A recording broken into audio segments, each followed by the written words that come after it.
Alright, so The Boys Season 5 finale has been released on Prime Video, and I know I'm a couple days late to this, but to be honest, I didn't want the series to end. I've enjoyed this series for a very long time now, so I was very disappointed that it's coming to an end, especially with all the negative talk around this finale. I just couldn't stomach watching this for a couple of days, okay, but I finally got around to it. I finally watched the finale, and we are here today to do our review, our breakdown, and our recap for this final episode of The Boys, one of my favorite series of all time, at least up until now.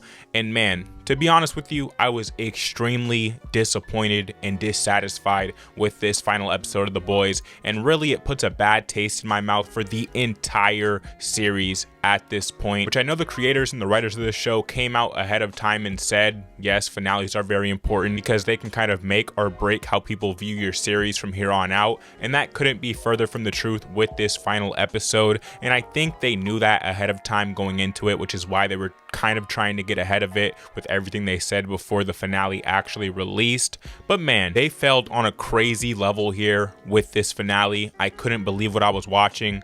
Honestly, how could you blow so many plot lines, ruin so many characters in the span of 1 hour that you've built up for years and years and years since what, 2019 this show released?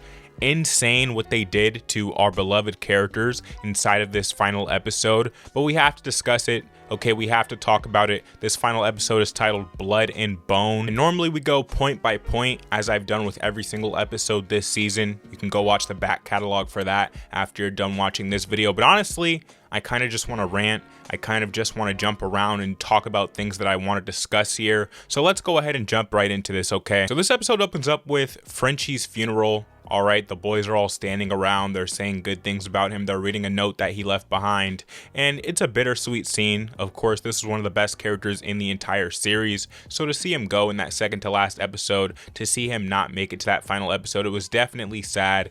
But it is what it is, okay? We dealt with that in our last episode review. And now continuing with the start of this episode, we have Frenchie's funeral. And then we move over into Homelander visiting Ryan, telling him that, you know, he wants to have a relationship with his son. He wants him to move into Vought Tower. He could have a whole floor to himself. He doesn't even have to see his dad. He just wants his son to be under his wing, as most fathers would. Now, I did like this scene because of Ryan's character here. You know, he completely belittles his father, talks about how weak and pathetic he is, and pretty much dismisses him, and Homelander leaves and just takes that on the chin. And then we move over into our next scene. We have Ashley and O-Father having some wine together, having a dinner together. She can't seem to get her malignant, her other half, to talk to her anymore. She sort of abandoned her at the end of the last episode, or the beginning of the last episode, episode 7. And so moving forward with this, all right, after the funeral, Kimiko's obviously very sad. She lost her Frenchie, and Sage happens to, that sister Sage that is, happens to confront her and tell her like all of these terrible things. Oh, I bet you're this, I bet you're that, I bet you felt this way about Frenchie, all to get Kimiko to attack her to see if her powers are working and see if she actually was able to develop the same powers as Soldier Boy, that being a superpower that can take the power away from other subs. We end up finding out that yes, okay, Kimiko was able to develop this power. The thing that Frenchie was working on did end up working, and so Sage gets blasted. She loses her power. She's stuck on stupid mode, which she's been lobotomizing herself all the way up until now just to remain like this. So I guess she's happy at the end of the day that she's no longer a smart person.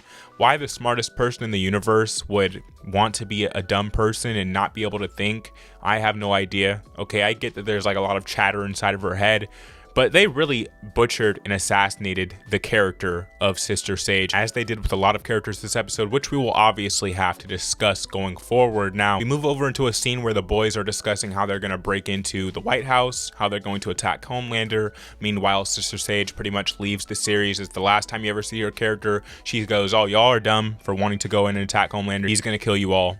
And she walks out the door, she leaves. She says she's going off to like Universal Studios in Orlando for Harry Potter World. Again, a horrible send-off for the smartest character in the universe, supposedly, which they completely ruined her character, okay? Character assassination at its finest, but not as bad as what we've seen with Homelander later on. Now, moving on, okay? We have O-Father meeting with the richest man on Earth. He's talking about getting backing so that they can do whatever Homelander needs done. Homelander goes out there, throws that dude up into the atmosphere and says, listen, we don't need him anymore. We don't need anyone else except for me. because I'm the Homelander. And at this point, he fully believes that he is God. So complete delusion. All right. The Deep walks in. He wants his approval from Homelander once again. He gets belittled. Homelander says, the only reason I haven't killed you yet is because I just want you to know how pathetic you truly are, which is kind of an appropriate ending for the Deep character, considering how terrible this character was at the very start of this show. Obviously, he's been on this redemption arc throughout the entire series at this point, but it doesn't matter considering how far this character has gone up to this point. He was a hilarious character, but the end of the Deep comes inside of this episode. Later on, we'll talk about that scene. Now, we have Homelander in the Oval Office giving his speech on Easter Day, addressing the nation, addressing the world and all of his supporters or lack thereof.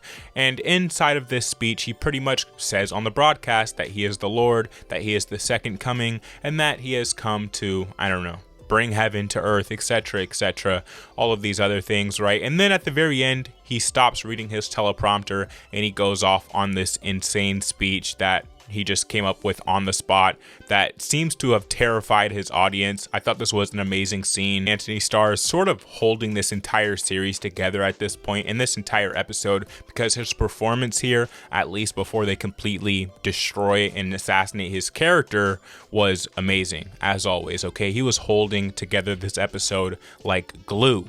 But let's continue on. Okay, we have the boys infiltrating the White House through some tunnel system. They find out that it's been patched up already. They get trapped in there. They're under some cover fire, things like that. Ashley ends up running out of the Oval Office. She runs to go save the boys, essentially. And yeah, this was sort of her character redemption in a way. She saves them. She points to the right direction and says, listen, go this way and you'll be able to find Homelander there. My job here is pretty much done. And so in a surprising way, Ashley was one of the only survivors at the end of this show, right? Her character made it to the very end, so congratulations to Ashley. Okay, and her Malignant eventually starts talking to her again because she finally did the right thing. So kind of an appropriate send-off for that character. Again, she kind of was just a tortured assistant for the longest time ever, to the point where she was ripping out her own hair. So I don't really care that they didn't kill off this character. All right, I think it was more so appropriate with how they chose to end the Ashley character. Now, moving on, the boys are walking through the White House. They end up finding the Deep. He's sitting there crying, being his normal pathetic self. Starlight goes, I got this, y'all don't have to worry about him. Spears him through the glass of the White House. They go flying into, I don't know, some other city. Starlight flies them so far away so that they can have their own 1v1 fight. And then we see Huey and MM leading O-Father away so that he's distracted, and then Butcher and Kimiko can go off to fight Homelander, obviously trying to blast him with the Soldier Boy power. And so we get, honestly, this is one of the best scenes in this entire episode, where O-Father is trying to attack Huey. Huey's dumping a mag into his body, right? He has a pistol on him. It's obviously not working because O-Father is a soup. And then as soon as he goes to use his power, which is like this siren screech almost, MM grabs this gag ball, throws it over his mouth. He blows his own skull open. I thought this was an appropriate ending for the O-Father character. He was, at this point, he was like a house nigga, bro. Honestly, he was like #1 coon. He was like Samuel L. Jackson inside of Django Unchained at this point. Okay, he was the right-hand man to the Homelander, the overseer at this point, and it was time for him to go. I thought this was an appropriate send-off for his character. I enjoyed this scene. It's one of the better scenes in the episode. Now, moving on, we see Butcher and Kimiko break into the Oval Office. They interrupt Homelander's broadcast to the nation. So they're still filming, it's still live. They can all see what's taking place as this confrontation between Homelander and Butcher is still going off. And then we do get one of the better scenes in this entire episode, where we see Butcher and Homelander fighting with Kimiko being there. He's sort of 1v2ing the both of them, and it was a really cool scene. We finally got to see Homelander let loose a little bit and really get into his bag with the fighting there. So I thought this fight scene was pretty enjoyable. I think they did a good job with this scene in particular. And meanwhile, while this is going on, Starlight and the Deep, they're having their own conversation off, wherever they happen to go, right by the water. It's like on some beach, and they're talking. She's telling them, like, listen, you don't need to do this. I could see how terrified you are of Homelander. You could come join the good guys at this point. This was very big for Annie and for Starlight, honestly, considering what he did to her the moment that she got to Vought with the sexual abuse and harassment, etc., everything like that. So I was actually surprised that she was extending an olive branch here. I guess that just is a testament of how good of a character she actually is at her heart. but eventually he denies it. They get into a fight scene between them. It was a decent fight scene, and eventually Annie blasts him into the ocean for none other than his own, oceanic creatures to kill him, squeezing the life out of him. This giant octopus squeezes him to death, crushes his bones, it goes like out of his face. So it's a pretty brutal death scene and an appropriate send-off for the Deep, considering how despicable this guy truly was at his core. Now moving on to the next scene, we have Homelander trying to run from the fight once he realizes that Kimiko has this blast inside of him, right? So he's trying to fly off, but then Butcher grabs him. He tries to fly off again, and then none other than Ryan shows up to stop him. Ryan grabs him and stops him. So now you have two people here that it's like, you're going to have to fight at this point, Homelander. Every time you try to run, they're going to grab you. They're going to stop you. They're going to keep fighting you here. So, fight for your life at this point, which he eventually does. All right, he starts swinging left and right. He lands a crazy right hook on Ryan, lands another one on Butcher. Again, I believe the Homelander fight scenes were pretty good in this episode. They're telling Kimiko, like, blast him already. She's distracted the entire time. And then we get a horrible scene. I hated this scene right here. She's getting a vision of Frenchie telling her, like, what's wrong? You could do it, mi amor, etc. All the French stuff that he likes to do. It's just horrible. It really is. The fact that she's getting like this vision of him in this particular point in time, it was ridiculous. I didn't like it. But eventually she ends up, I don't know, building the courage up from Frenchie's words. And then while Butcher and Ryan are holding Homelander still, they all get blasted by Kimiko's blast. And they're pretty much all rendered powerless at this point in time. Now, they're all knocked out. Butcher and Homelander are the first ones to wake up. And then you get, I think this was a hilarious scene of Homelander realizing that for the first time in his life, as long as he could remember, he is now just a regular human being, and he is trying to fly off. He's doing his little flyaway, right, that he's constantly doing throughout every single season. So he's trying to fly away. It's not working. He's jumping over and over. He's just a regular person. And at this point, it settles in that this is pretty much the end for the Homelander, one of the greatest characters in fiction. At least I thought so until I seen how his character goes out in this particular scene. I mean, the character assassination here was insane. Okay, I understand that this is a despicable human being, the worst that the show could have possibly conjured up in the writing department. But man, are you really going to send him off like this? Okay, let's talk about it. So Butcher starts whooping his ass, starts beating the hell out of Homelander. He's like, this one's for Frenchie, punches him a couple of times. Homelander's bloodied. He's all messed up. He grabs the crowbar. He's about to kill Homelander. And then we get the most pathetic scene I've ever seen in my entire life. And again, I realized that this was the point. I realized that at one point in time, we were going to have one Homelander die. And two, we were going to have to assassinate his character to a certain degree, right? We're going to have to see him grovel and etc., realize how pathetic of a human being he actually is at the end of the day. But the way they went about it, it was just distasteful. Okay, him groveling on his knees on live television, knowing that it's live television. He knows that it's still going because he says it himself, and he's telling Butcher that he's offering to blow him, okay? I'm not going to say explicitly what he said, but that's pretty much what he said, okay? He's like, I will blow you on live television if you let me go right now. I'll give you VOD, I'll give you whatever you want. Obviously, Butcher isn't hearing none of this. They have him like this whimpering child. Again, I understand that he is a man-child. They hit you over the head with it by constantly having him have this milk addiction, right? They played it as a joke constantly throughout the series. I understand what his character is, what it's meant to be, and who he is at his core. But the way they went about this was just disgusting. I mean, you can't even enjoy this character whatsoever anymore. And I understand also that a piece of them was upset that people actually liked Homelander. Me in particular, right? I loved Homelander. I loved him as a character. I understand he's a villain. He's a terrible person, but it's fiction, right? You could do stuff like that in fiction. So the fact that the writers went this far with assassinating his character and him groveling and him begging to this extent and him whining and whimpering, oh my God, that was the weakest scene I've ever seen in my entire life. I can't even go back and watch the past seasons of this series anymore and appreciate the performance from Anthony Starr. After what they did to his character here, it was ridiculous. It was despicable. And even if you hate this character down to your core, which the writers have been force feeding you for seasons and seasons to do, they've been trying to get the audience to hate this character so much.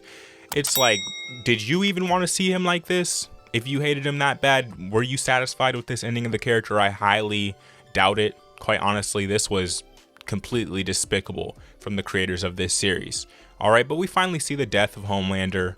Butcher shoves a crowbar through his skull. His head's popped out, brains everywhere. Okay, it's brutal as hell. I enjoyed the kill scene, didn't enjoy what became before the kill scene. Didn't mind them killing off the character. I understand that that's what we're going to do in the final episode. But come on, guys, what are we doing here? This is despicable. But it's not just that, okay? It's not just that. They go further with just tearing down these characters and ruining their finale for what was an excellent series up to this point, in my opinion. Now, to be honest, the writing's been on the wall for this whole season. Maybe I just chose to ignore it because I've been feeling like it's been a pretty good season of The Boys. This final season, it's been pretty good. It hasn't felt like a final season whatsoever. It's felt like just another season of The Boys, but The Boys have always had amazing seasons, so I was enjoying each and every episode up to this point. I was in my review saying, damn, it doesn't feel like a final season. I'm curious how the finale is going to go. I'm a bit worried because there's still a lot to address. We're only going to have an hour to do it. They said it was just going to be a normal 8th episode, and man, here it is, a rushed, poorly put together, like, oh my God. You could tell that they just didn't take their time with this, that it was extended, it was supposed to be more, and they just had to cut it down to fit this time slot, and it doesn't work whatsoever. Now moving on, because there's still a lot more time left in this episode after the death of Homelander, surprisingly. So they pretty much just used that time to wrap up this episode. Okay, we see MM go pick up Ryan. He's like, you're okay, kid, I got you now. So that was a nice scene there. We have Ashley addressing the nation. She's now taken up the role of the President of the United States. So I'm like, okay, damn, you know, she managed to weave her way through all of that chaos to end up as the president. But then in the very next scene, you see she got impeached again. I don't mind it that much. She put up with a lot out of Vought and all of them. You know, she did all of their little dirty work. So I don't mind her getting impeached. I don't mind this end for the character. I feel like that was fine. Let's get another president in here. Whatever. Now moving on, we have the boys celebrating. They're smoking, they're drinking, they're kicking back. They're talking about, you know, everything that they did and how far they came up to this point. It was a bittersweet scene. Okay, but then we get a ridiculous scene. Where Butcher, he walks into the house, you know, they're all celebrating. He walks in there, he tells Ryan, like, and this isn't the ridiculous scene, but we'll get to it. He tells Ryan, like, okay, you want to come live with me after? You know, it could be you, me, the dog, Terror. Terror's his dog's name. That's important. I'll mention why in this very next part. But he's telling Ryan, like, this is what your mother would have wanted. Ryan tells him back, like, listen, I know what my father was. He was a terrible person, but Butcher, you're no better than him. You're a terrible person too. And he's definitely right about that. And he says, I just want to start fresh. I want to start anew. I don't want nothing to do with this. We eventually see later that he ends up getting pretty much like adopted by MM. But in this particular scene, Ryan's like, I'm done with all this. I want a fresh slate. I'm out of here. And that's pretty much that, okay? So Ryan leaves. Butcher's depressed. I'm thinking, is Butcher about to, you know, take himself out in this particular point in time, because he starts going through some drawer. But then we see he has like this vial. Now why this is important is because he walks over to his dog. He goes, well, I guess it's just you and me, you know, to his boy Terror, his dog, right? A lovely little French bulldog. And he's talking to the dog like, hey, you okay? He's shaking the dog, and it turns out his dog is dead. Now where this came from, I have no idea. Complete left field. Feels like it comes out of nowhere. Feels like it has no place in the episode. Feels like it's just another hit over the head for Butcher to just drive home the point that this character's in a bad mental state and he's pretty much done after this. Why did they kill off the dog? I'm not getting that. I'm not getting the point of it. Okay, it's ridiculous to me, but whatever. They kill the dog. He goes and grabs the vial of the soup virus and he drives off. Huey comes to talk to Butcher. He notices that he left. He notices that he took the vial. He notices that the dog is dead. So now he's like, okay, Butcher's not going to be in a good mental state. Let me go try to stop Butcher. We end up finding out that Butcher is in Vought Tower. He's waiting till all the soups get there to start their day shift. He's pretty much planted the virus inside of the air vents, and he has a little button that where if he presses it, the virus is spread. All the soups on Earth are going to drop dead, including, of course, Starlight, Huey's lover, which they never bring up in this scene when Huey arrives. Okay, so Huey arrives, he's talking to Butcher, and he's telling him, like, listen, this isn't right, you're better than this, you don't need to kill off everyone, the job's already done. Butcher's like, the job's not done until all soups are dead, right? Eventually the power scale is going to be there anyway, and bad things are going to happen, which honestly, let's be real, Butcher is completely correct. We've already discovered that When bad people get powers, they end up becoming tyrants. That was sort of the entire point of the show. So at the end of the day, Butcher is correct here, right? Supes do need to go in some capacity or another. I'm not saying that they need to brutally die to a virus spreading, including Starlight, Annie, and anyone else who's, you know, a good-hearted person who has superpowers. But at the end of the day, you know, a Kamiko blast, a Soldier Boy blast, something, they need to go. Which, by the way, we don't see Soldier Boy this entire episode. Him getting cryogenically frozen was the end of his character. They don't even show his body for a split second in this final episode. Completely ridiculous send-off and Butcher to that character also. No pun intended, because we are talking about Butcher. Now, I forgot to mention that we do see on the news that Stan Edgar took back over Vought Tower, by the way. So that is important. He became CEO again. His plan worked out. We know what MM has in store for him in the future, but we don't see anything come of that. Okay, they just announced on the news. MM's like, wow, he really did it, and then that's it. Okay, but Butcher and Huey, they're having this philosophical debate. He's trying to walk him off that ledge and tell him, listen, this isn't worth it. You don't need to do this, etc., etc. Butcher's like, I do need to do this. They get in a fight scene between each other. Huey pulls a gun out on him, right? And after pulling the gun out, he's like, you aren't going to use that. He starts beating the hell out of Huey, beating the hell out of him. And at a certain point, I'm like, did Butcher take, you know, some super serum or something? Because he seems to not be reacting to any physical contact, any punches or anything like that, any physical damage from Huey. But no, Huey's just, I guess, a weakling, right? And he ends up shooting Butcher because Butcher pauses for a second. He sees like his younger brother in Huey's face, in Huey's eyes. And so in his moment of pausing and moment of regret, Huey just murders him, kills his boy. Right? Butcher's been his boy for the whole show. I know they've had their issues. They've gone against each other at certain points in time, but this is his boy at the end of the day. This is kind of a father figure for him, especially now that Huey's father is gone. So the fact that they just killed Butcher off like this when it was completely unnecessary, it feels like it comes out of, again, left field and just another character assassination. I don't know what was going on in the writing department here. They butchered the hell out of all of these characters, okay? They butchered Butcher. This was insane. I hated seeing this, and it just sucked, honestly. Now, this scene between Huey and Butcher as he's dying, he's like holding his hand. Butcher's like, oh, I'm glad you killed me. I wouldn't have been able to stop. Huey's like, I know. It's a little ridiculous, but like I said, it was bittersweet, right?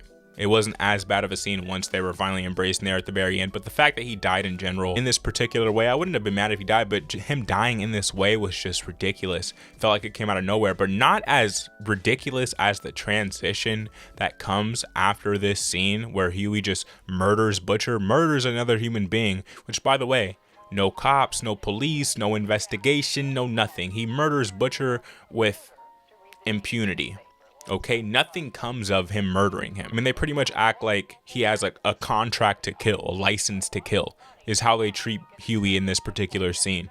Because nothing comes of him murdering him, just a funeral. They immediately, like the next cut is them burying Butcher. So I don't know, I guess they somehow got the body out of Vought without it being on camera. I guess the boys came and helped him pick up the corpse of Butcher and brought it to the funeral.